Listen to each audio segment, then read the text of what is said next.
Hi! Hello! Welcome back to my channel passion cakes. నేనైతే నా ప్యాషన్‌ని follow అవుతున్నాను. మరి మీరు? ఇదొచ్చేసి నాకు వింటేజ్ కేక్ ఒకటి ఆర్డర్ వచ్చిందండి. ఇది మాకు దగ్గరలో ఉన్న రెస్టారెంట్ ఆల్రెడీ మీకొక వీడియోలో అయితే చూపిచ్చాను గదండీ! మా ఊర్లో పక్కపక్కలనే రెస్టారెంట్స్ ఉన్నాయండి. అక్కడ మృగవాణి అని ఒక రెస్టారెంట్ ఉంది. అక్కడి నుంచయితే నాకు ఈ ఆర్డర్ వచ్చిందనమాట. ఒక వింటేజ్ కేక్ అయితే కావాలని ఆర్డర్ వచ్చింది. అది కూడా స్ట్రాబెర్రీ ఫ్లేవర్ అని అడిగేసరికి నా దగ్గర అప్పటికి స్ట్రాబెర్రీ ఫ్లేవర్ లేదు.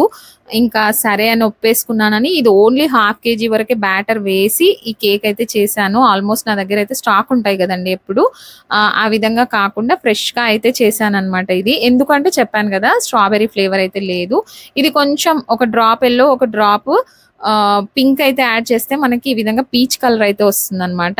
ఆల్రెడీ పీచ్ కలర్ చాలా సార్లు చూపిచ్చాను. కలర్స్ మిక్సింగ్ కూడా అంటే ఇంకా ప్రాసెస్ ఎక్కువైపోతుందని చూపించలేదు అంతే అండి. ఏం లేదు, యెల్లో, పింక్ యాడ్ చేస్తే మనకి ఈ విధంగా పీచ్ కలర్ అయితే వచ్చేస్తుంది.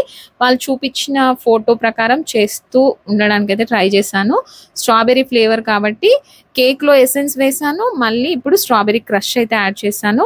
మీకు ఇది ఇంకా రోజు చూపిస్తున్నట్టే sugar syrup, cream, crush, icing వరకైతే ఇంక అంతా సేమే అనుకోండి.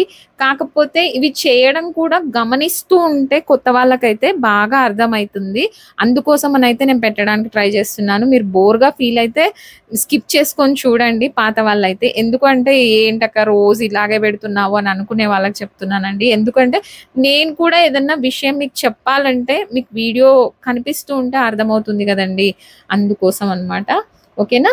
ఇప్పుడైతే అదే పీచ్ కలర్ క్రీమ్‌తో అయితే నేను ఐసింగ్ ఇచ్చాను. జనరల్‌గా అయితే నేను కలర్స్ కలుపుకున్న వాటితో ఐసింగ్ ఇవ్వనండి. కాపోతే నాకు పెట్టిన ఫోటోలో లోపల లేయర్స్‌లో కూడా ఈ కలరే ఉందనమాట క్రీము. ఇంకా సరే ఎలాగూ పైన ఐసింగ్‌కైతే మనం ఎలాగూ కలుపుకోవాలి కదా! అని చెప్పేసి నేను ఈ విధంగా అయితే కలర్ కలిపేసాననమాట. Peach colour. తర్వాత దీనికైతే టోటల్‌గా 3 కలర్స్ కలుపుకున్నానండి. ఒకటొచ్చేసి డార్క్ పింక్, ఇంకొకటొచ్చేసి హాఫ్ వైట్, తర్వాత ఇంకొకటి ఇప్పుడు పీచ్ కలర్. ఇదే అనమాట. మొత్తం ఈ 3 కలర్స్ అయితే కలుపుకుంటే మనకు ఫైనల్‌గా అయితే కేకు డెకరేట్ చేసుకోవచ్చనమాట. ఇప్పుడు నేనేం చేస్తున్నాననుకుంటున్నారు? ఇది ముందు రోజు వేసిన క్రీమ్ అనమాట. కొంచెం బబుల్స్ లాగా వచ్చిందనమాట. అంటే కొంచెం ఒక్కొక్క చోట హార్డ్‌గా అనిపించిందనమాట. అవి తీసేసి మళ్ళీ క్రీమ్ స్మూత్‌గా ఉన్నది వేసేసి ఫినిషింగ్ ఇచ్చాను. చూస్తున్నారు గదా! ఈ విధంగా అయితే ఆర్డర్ వచ్చిందనమాట కేక్ చేయమని. ఇప్పుడు ఆ కేక్ అంతా నేను డెకరేట్ చేసి చూపిస్తాను చూడండి మీరు. ఇప్పుడైతే ఇది మొత్తం పీచ్ కలర్‌లో ఫినిషింగ్ ఇచ్చాను గదండీ! నెక్స్ట్ వచ్చేసి అదే పీచ్ కలర్ క్రీమ్‌ని నేను పైపింగ్ బ్యాగ్‌లో వేసుకొని చిన్న స్టార్ నాజిల్ అయితే వేసేసి ముందు ఒక బార్డర్ దీనికేంటంటే వింటేజ్ కేక్ అంటే ఒక 2, 3 టైమ్స్ మనము డిజైన్ చేయాల్సుంటదనమాట. బార్డర్ డిజైన్సే 2, 3 టైమ్స్ చేయాల్సుంటది. చెప్పాను గదా! చిన్న స్టార్ నాజిల్ అని. ఇది హాఫ్ కేజీ కేక్ కాబట్టి చిన్నది తీసుకున్నానండి. మీకు కేక్ సైజుని బట్టి మీడియం టు పెద్ద నాజిల్ వరకు తీసుకోవచ్చనమాట. ఓకేనా? ఇది హాఫ్ కేజీ కాబట్టి చాలా చిన్న స్టార్ నాజిల్ అయితే తీసుకున్నాను. నెక్స్ట్ వచ్చేసి మీకు నాజిల్ డీటెయిల్స్ కూడా నేను లైవ్‌లో చెప్పానండి. కావాలంటే ఆ లింక్ కింద షేర్ చేస్తాను. ఒకసారైతే చూసేసేయండి. ఓకేనా ఫ్రెండ్స్? ఇప్పుడైతే పైన ఒకసారి బార్డర్ ఇచ్చేసాను కదా!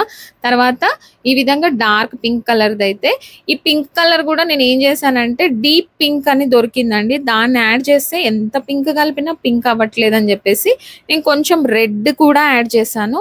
ఆ రెడ్ గూడా కొంచెం మళ్ళీ పింక్ షేడ్ రావట్లేదు, థిక్‌గా రావట్లేదని జెప్పేసి ఇంకొంచెం పింక్ అయితే యాడ్ చేశాను.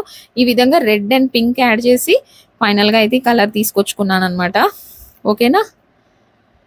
మనకి పెద్ద సమస్య ఏంటంటే విప్పింగ్ క్రీమ్‌లో కలర్స్ రావడం కోసం అయితే చాలా కలర్ కలపాల్సొస్తుందండి. అంతంత కలర్ కలిపితేనేమో కలర్ కలపడం వల్ల క్రీమ్ కొంచెం చేదయ్యే ప్రమాదం ఉంటది. కాబట్టి కొంచెం థిక్ కలర్ రావడం కోసం అయితే బేస్ కలర్ ఒకటి ఉంచుకోవాలనమాట. అదే స్టార్ నాజిల్‌ని జస్ట్ ట్విస్ట్ చేస్తూ వేశాననమాట. లాగా వేస్తున్నాను చూడండి. స్టార్టింగ్ నుంచి హాఫ్ స్టార్ లాగా వేశాననమాట. ఫుల్ స్టార్ కాదు గానీ హాఫ్ స్టార్ లాగా వేశాను. మొత్తం డిజైన్ అయిపోయేసరికి అసలు ప్లేసే మిగలలేదండి నేమ్ రాయడం కోసం అయితే. ఫైనల్‌గా నేమ్ ఎక్కడ రాయాలో అర్థం గాక ఏం చేశానో చూడండి. ఫైనల్ ఫినిషింగ్ చూస్తే మీకే అర్థమవుతుంది. తర్వాత ఇప్పుడు కింద కూడా అదే మనం ఇంకొకటి స్టార్ నాజిల్‌తో కింద బార్డర్ ఉందనమాట. స్టార్ నాజిల్ కాదు, N1 నాజిల్ ఇప్పుడు వాడుతున్నదైతే. ఓకేనా. ఆ డార్క్ పింక్ కలర్ది నాజిల్ మార్చాల్సి వచ్చిందనమాట. ఈ విధంగా అయితే నాజిల్స్ మార్చుతూ కలర్స్ వేసుకొని కలుపుతూ చాలా పని అయితే అయ్యిందండి. కాబట్టి కొంచెం కాస్ట్ కూడా దీనికి ఎక్కువే చెప్పాననమాట. యాక్చువల్గా నేను ఏమనుకున్నానంటే మంచి టాపర్ పెట్టి మంచిగా డెకరేట్ చేసి ఇస్తాను కదా, అందుకోసమని ఎక్స్ట్రా ఛార్జ్ చేయాలనుకున్నాను. అంటే ఐ మీన్ టాపర్ క్యాండిల్ మంచిది ఇచ్చి దానికి ఛార్జ్ చేద్దాం అనుకున్నాను. కానీ యాక్చువల్గా అయితే దీనికి మనం కలర్స్ మిక్సింగ్, డిజైన్, దీనికైతే ఛార్జ్ చేయవచ్చండి. నేను అదంతా అసలు ఆలోచించలేదనమాట. ఫస్ట్ జస్ట్ టాపర్స్ కోసం అయితే ఎక్స్ట్రా అవుతుంది అన్నట్టుగా కొంచెం కాస్ట్ ఎక్కువ చెప్పాను. యాక్చువల్గా ఇది స్ట్రాబెర్రీ ఫ్లేవర్. జనరల్గా అంటే బేసిక్గా చేస్తే నేను 250 తీసుకుంటాను కదా, టాపర్స్కి వచ్చేసి ఒక 100 ఎక్స్ట్రా అన్నట్టుగా 350 అయితే ఛార్జ్ చేశాను అనమాట. కాకపోతే ఆ టాపర్స్ కన్నా ఎక్కువ పని మనకే అవుతుంది అనమాట. చాలా పని అయితే అయ్యిందండి. లాస్ట్లో కొంచెం కంగారు కూడా పడ్డాను, ఇంకా మెల్ట్ అయిపోతుందేమో అన్న పరిస్థితి. అలా అయిపోయిందనమాట. ఇంతసేపు డెకరేట్ చేయాల్సి వచ్చింది కదా. ఇది వచ్చేసి మీకు చూపించాను కదండి, నా స్టాండ్ మిక్సర్ ఓవర్ హీట్ అయిపోయి క్రీమ్ అవ్వలేదండి, సాఫ్ట్ అయిపోయింది అని చెప్పి జార్ కేక్స్ చూపించాను కదా, అదే క్రీమ్ అనమాట. యాక్చువల్గా పర్ల్ బార్డర్కి అయితే సాఫ్ట్గా ఉండాలి కదా అని చెప్పేసి అందులోని కొంచెం ఎల్లో కలర్, ఒక్క డ్రాప్ ఎల్లో కలర్ అయితే యాడ్ చేసేసి ఈ విధంగా హాఫ్ వైట్ అయితే తెచ్చేసుకున్నాను. ఆ క్రీమ్ని ఇక్కడ వాడేసాను అనమాట. కాకపోతే ఇంకా కొంచెం దాన్ని బాగా హ్యాండిల్ చేసింటే బాగుండు అనిపించింది. ఏదైనా చేస్తూ ఉంటే మన మిస్టేక్స్ మనకు అర్థమవుతూ ఉంటాయి కదండి.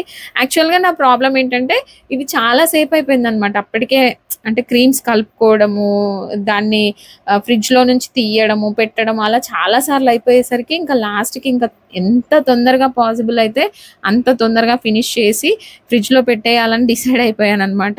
ఇంకా అందుకోసం అయితే స్పీడ్గా చేశాను. అసలు యాక్చువల్గా మీకు ఇప్పుడు ఇందులో అయితే నేను ఏది ఫార్వర్డ్ చేయలేదు, మీకు చూపిస్తున్న విధంగానే స్పీడ్గా అయితే డెకరేట్ చేసేసాను అనమాట. అర్థమైంది కదా మన పరిస్థితి. మెల్ట్ అవ్వకముందే ఫ్రిడ్జ్లో పెట్టాలన్నమాట. అందుకోసం అయితే ఈ విధంగా ట్రై చేశాను ఫ్రెండ్స్. అసలు ఎంతకీ అవ్వట్లేదండి డెకరేషను.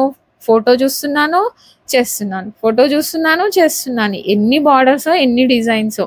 అసలు ఇంత డిజైన్ ఉందా దీనికి అని చేస్తూ ఉంటే కానీ అర్థం కాలేదనమాట. చూడడానికి సింపుల్గా అనిపిస్తుంది కానీ చాలా టైం టేకింగ్ అండి. నేను ఇంకా ప్రతిదీ రెఫరెన్స్ లాగా చూసుకుంటూ చేశాను అనమాట.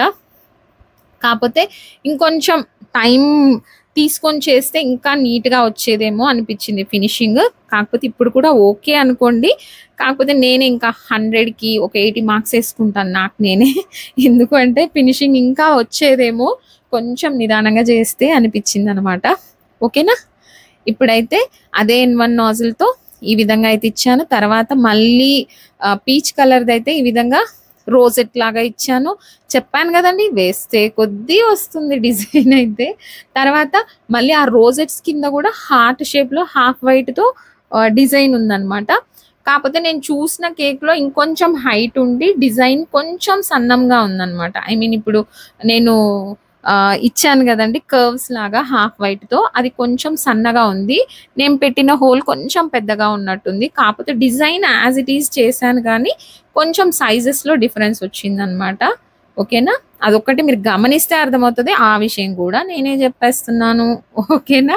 మీకైతే ఫైనల్గా మొత్తానికైతే ఈ విధంగా చేశాను. ఇంకా దీంట్లో ఎలాంటి స్ప్రింకిల్స్ కానీ అలాంటివి ఏవి వాడలేదండి. దాని మీద కూడా మనకి ఏమి ఇవ్వలేదన్నమాట. కట్ చేస్తే లోపల కూడా పీచ్ కలర్ ఉన్నందుకైతే నేను ఫస్ట్ నుంచి పీచ్ కలర్ని అయితే వాడేసాను అనమాట. ఇది చెప్పానా, కింద మళ్ళీ ఇంకొక బార్డర్ ఉంది. ఎంతసేపు వేసినా అయిపోతలేదు అనమాట క్రీమ్ డిజైన్. ఫైనల్గా అయితే ఇంకా ఈ విధంగా అయితే మేనేజ్ చేసి ఇచ్చేసానులేండి. అది చాలా సాఫ్ట్ ఉందని చెప్పాను కదా, అది కూడా ఇంకా మెల్ట్ అయిపోతుంది అనమాట. తప్పదు ఫ్రెండ్స్, మనం ఒకటి ఒప్పుకున్నాక ఇంకా దాన్ని మ్యాక్సిమం వచ్చే వరకు ట్రై చేయాలి. కాబట్టి ట్రై చేసి అయితే ఈ విధంగా ఫినిష్ చేసేసాను. ఫైనల్గా ఈ మధ్య రీసెంట్గా తీసుకున్న హ్యాపీ బర్త్డే కాయిన్ టాపర్ అయితే యాడ్ చేశాను.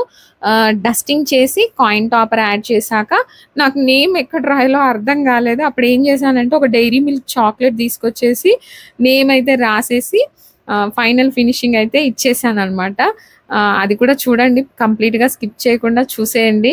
ఓకేనా. చెప్పాను కదా సిల్వర్ డస్ట్ కూడా వేసేసానని. ముందుగా వేస్తే ఏంటంటే మనకి ఆ చాక్లెట్ అదంతా కూడా నీట్‌గా కనిపిస్తుందనమాట. ఈ సిల్వర్ డస్ట్ కూడా ఎప్పుడు వేయాలనేది ఒకసారి అయితే గమనించేసేసేయండి. ఎందుకు అంటే మనకి మొత్తం అయిపోయాక కొన్నింటి మీద అవసరం లేదనిపిస్తది. ఇప్పుడు నేమ్ రాసామనుకోండి, నేమ్ మీద రాస్తే, నేమ్ మీద డస్ట్ వేస్తే నేమ్ హైలైట్ అవ్వకపోవచ్చు. అందుకోసం అన్నమాట. ఓకేనా.